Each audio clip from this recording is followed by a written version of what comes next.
Once upon a time, in a forest, a kind squirrel named Sam found an injured bird. Instead of ignoring it, Sam gently cared for the bird until it could fly again. Grateful, the bird promised to help Sam whenever needed. One day, a storm blew through the forest and Sam's home was destroyed. The bird saw Sam's trouble and gathered other birds to help rebuild the squirrel's home.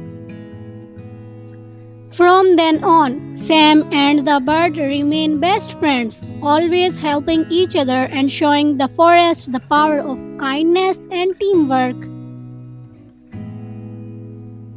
Thanks for watching. Please like and share video and don't forget to subscribe.